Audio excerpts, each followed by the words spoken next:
Team साहब ये की खोली जाते जे जी आ स्पिंडल थले ले आ रहे हैं जी। ये मशीन कादी आ हेड फेसर मशीन है। सही ये केड़ी कंपनी केड़ी दी आ ग्रोटोन ये कित्थों दी कंपनी जे USA दी ਇਹਦੇ ਕੋਲ ਲੱਗੀ ਹੈ ਤੇ ਮੋਰ USA ਦੀ जी।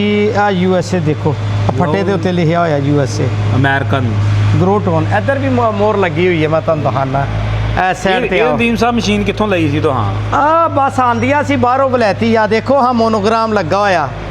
सही कैसा मोनोग्राम है हजे तक बलदा पिया। सही ग्रोटोन USA ਦਾ।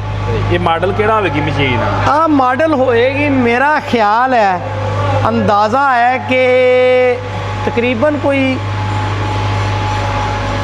70 का मॉडल होएगी। 70 मॉडल लेकिन जिस टाइम मैं लाई सी ना उस टाइम नवी सी ब्रांड न्यू सी। किसी ने बास टाइम होंगी है मशीनां जड़ियां ना इंजीनियरिंग वर्कशापां च होंदी है शिपां च होंदी है उत्थे उस मशीनां दा उन्हां नूं काम नहीं पैंदा। कुछ मशीनां होंदियां जड़ियां प्रोडक्शन च आईयां होंदियां वो चल चल के मुक गईयां होंदियां। कुछ मशीनां होंदियां ऐसियां वर्कशापां च होंदियां कि वो नहीं उन्होंने मार पई होंदी वो नवियां दी नवियां ही होंदियां।